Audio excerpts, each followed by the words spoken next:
Good morning सभी को। चलिए शुरू करते हैं। आज का डे 2 है समान अध्ययन जीके जीएस का टेस्ट सीरीज। ये आपका जो है वो विभिन्न एग्जाम जो बिहार से रिलेटेड है, एनटीपीसी जो हम लोग का है उससे रिलेटेड जितना भी सवाल पूछा जाएगा। एक सेकेंड रुक जाओ। चलिए, तो यह रेलवे में हो गया, बिहार एसएससी इंटर लेवल हो गया, बिहार पुलिस, बिहार एसआई और बिहार बीएचपीसीएल। तो इन सब एग्जामों के लिए ये इम्पोर्टेंट होने वाला है। ऐसे तो देखो जीएस तो हर एग्जाम में पूछता है, लेकिन ये सेक्शन आपका पॉलिटी, हिस्ट्री, ज्योग्राफी और साइंस ये पूरा कवर करेगा।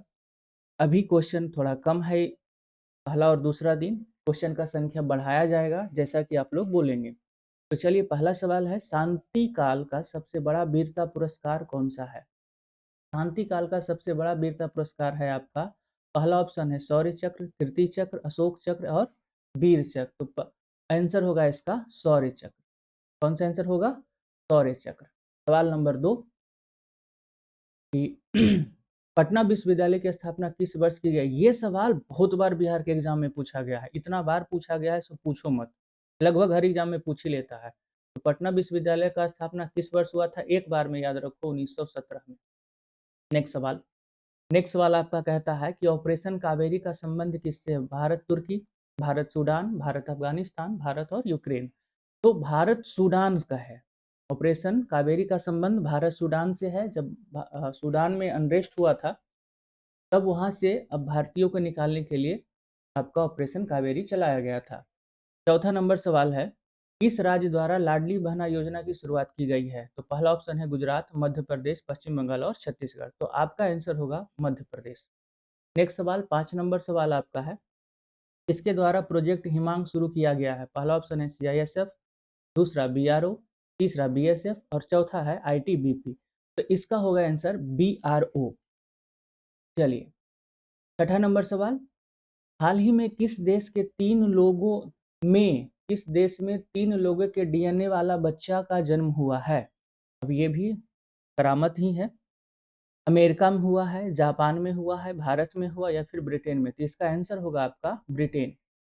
3 लोगों के डीएनए वाला बच्चा ब्रिटेन में पैदा हुआ है। नेक्स्ट सवाल आपका 7 नंबर है, निम्नलिखित शहरों या नगरों में भारत का पिट्सबर्ग किसको कहा जाता है? इसको पूछने का जरूरत ही नहीं है, जमशेदपुर को कहा जाता है।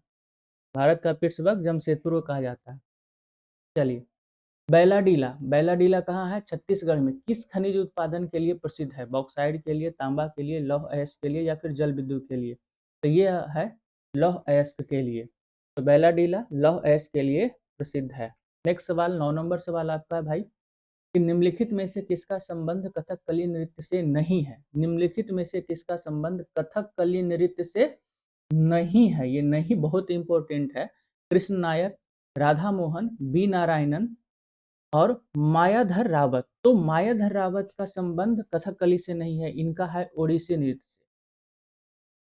ओडिसी नृत्य से है इनका संबंध। बाकी ये तीनों जो हैं, कृष्ण नायर, राधा मोहन और बी नारायण, ये कथकली के नृत्य से संबंधित है। चलिए, अगला सवाल है आपका, विश्व स्तनपान दिवस कब मनाया जाता है? तो 1 अगस्त, 2 अगस्त, 3 अगस्त, 4 अगस्त, ऐसे करके कोई सवाल पूछता है क्या? ऑप्शन नंबर 1 आंसर होगा 1 अगस्त को मनाया जाता है विश्व स्तनपान दिवस। चलिए, अगला सवाल है आपका, रमन अनुसंधान केंद्र सीवी रमन द्वारा स्थापित है। केंद्र का मुख्यालय कहाँ है? मुख्यालय कहाँ है? तो तमिलनाडु में है, बेंगलुरु में, केरल में या फिर पणजी में? तो ऑप्शन होगा बेंगलुरु। रमन अनुसंधान केंद्र का मुख्यालय आपका बेंगलुरु में है। अब यहाँ पे आता है 12 नंबर सवाल, भारतीय प्रमाणिक समय निर्धारित किया जाता है? तो भारत का जो समय निर्धारण है वो किस देशांतर से होता है? तो 75 डिग्री पूर्वी देशांतर, 70 डिग्री पूर्वी देशांतर, 82.5 डिग्री पश्चिमी देशांतर और 82.5 डिग्री पूर्वी देशांतर। तो ये होता है 82.5 डिग्री पूर्वी देशांतर। ठीक है, और ये भी ध्यान रखिएगा कि यह जो 82.5 डिग्री है, 82.5 डिग्री पूर्वी देशांतर जो है भारत के टोटल 5 राज्य से गुजरता है। कौन कौन है ये भी बता देते हैं आपको, यूपी मतलब उत्तर प्रदेश, मध्य प्रदेश एमपी, आपका छत्तीसगढ़, उड़ीसा और फिर आंध्र प्रदेश। इतना जगह से आपका गुजरता है। वो भारत के टोटल 5 राज्य से गुजरता है। चलिए, और 82.5 डिग्री पूर्वी देशांतर से, और यह जो है ग्रीन बीच से मतलब मानक यामी उत्तर जो आपका 0 डिग्री देशांतर है, उससे 5.5 आवर भारत का समय आगे है। समझ गए? कहाँ से? ग्रीन बीच से भारत का समय कितना आवर आगे है? 5.5 आवर आगे है।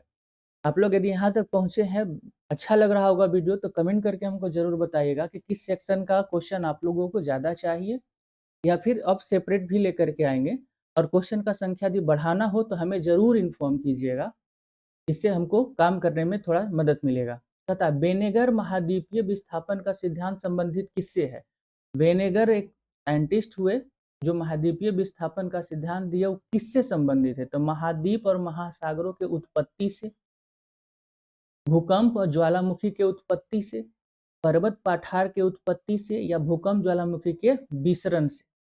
तो ये संबंधित है महाद्वीप एवं महासागरों के उत्पत्ति से। बेनेगर महाद्वीप और महासागरों के उत्पत्ति से संबंधित सिद्धांत इन्होंने दिया था। सवाल नंबर 14। सवाल नंबर 14 क्या कहता है कि आटाकामा मरुस्थल कहाँ स्थित है?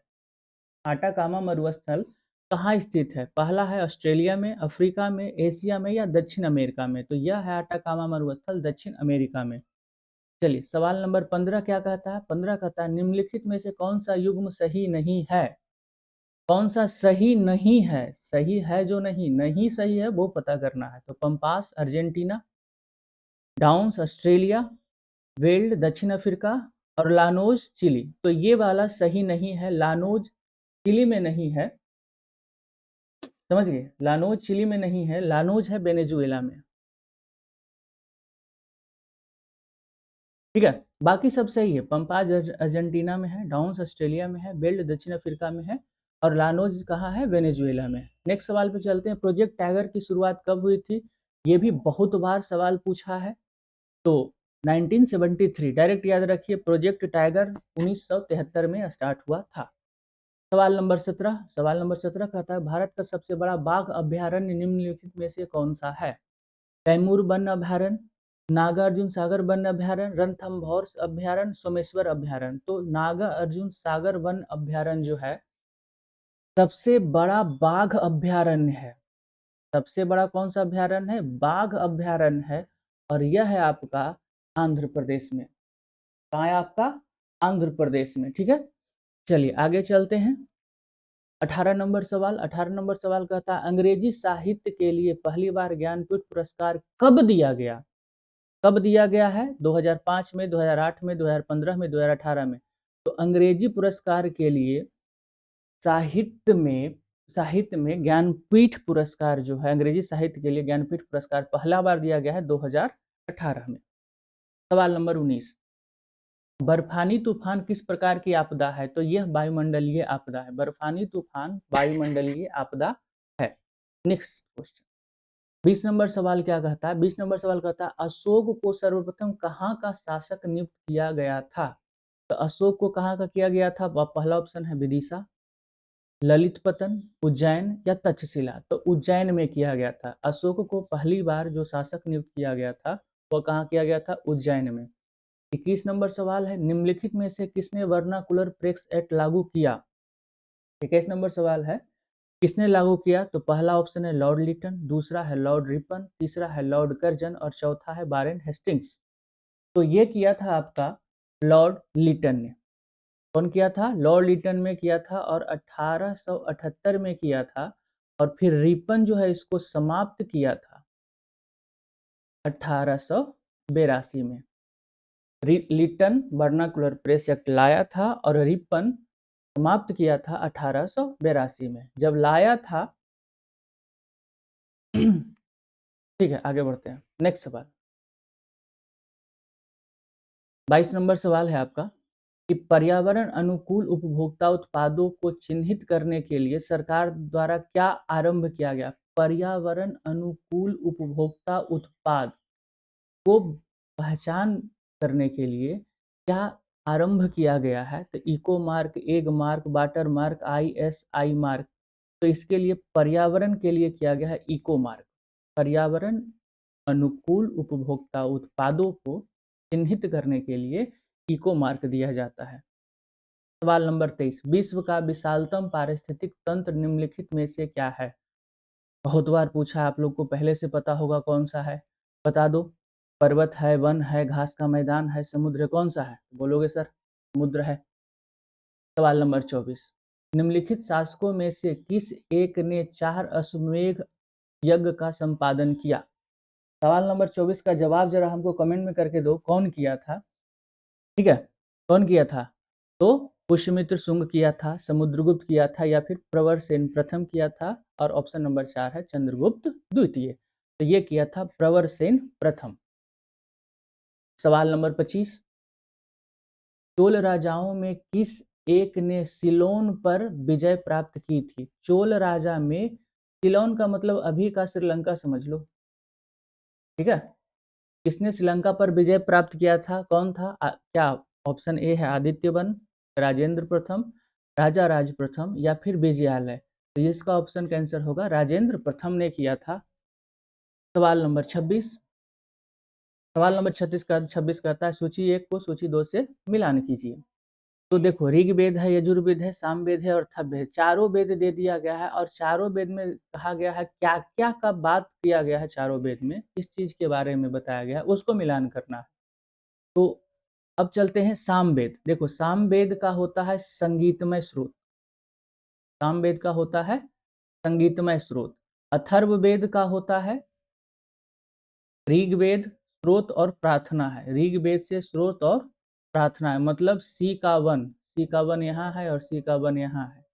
ए का चार आपका यहाँ है और ए का 4 यहाँ नहीं है, मतलब 2 गो से हमारा पकड़ा गया कि आंसर कौन सा होगा, तो ऑप्शन नंबर ए होगा। ठीक है, यजुर्वेद में स्रोत और कर्मकांड है, और अथर्ववेद में तंत्र मंत्र, काला जादू, टोना, एकदम वशीकरण, सब इसमें आता है। किसमें आता है? अथर्ववेद में आता है। तो आज के लिए आपका यहीं पर हम खत्म कर रहे हैं। तो आप सभी का बहुत बहुत धन्यवाद कि आप यदि यहाँ तक आए हैं तो कमेंट करके हमको ज़रूर बताइएगा, और वीडियो अच्छा लगे तो लाइक करके जाइएगा कि हाँ, कि आपको और क्या चाहिए। कुछ भी सेक्शन, कोई भी सब्जेक्ट हो, उसका स्पेसिफिक चाहिए, कंप्यूटर का चाहिए, साइंस का ज़्यादा चाहिए, जो भी चाहिए आपको क्वेश्चन वो हमें बताइएगा, हम उसका वीडियो भी लेकर के आएंगे। ये जो हम चला रहे हैं ये कंटिन्यू करेंगे, क्वेश्चन नंबर बढ़ाना हो तो भी हमें बताइएगा। चलिए मिलते हैं आप सबसे नेक्स्ट वीडियो में। आज के लिए आप सभी का बहुत बहुत धन्यवाद।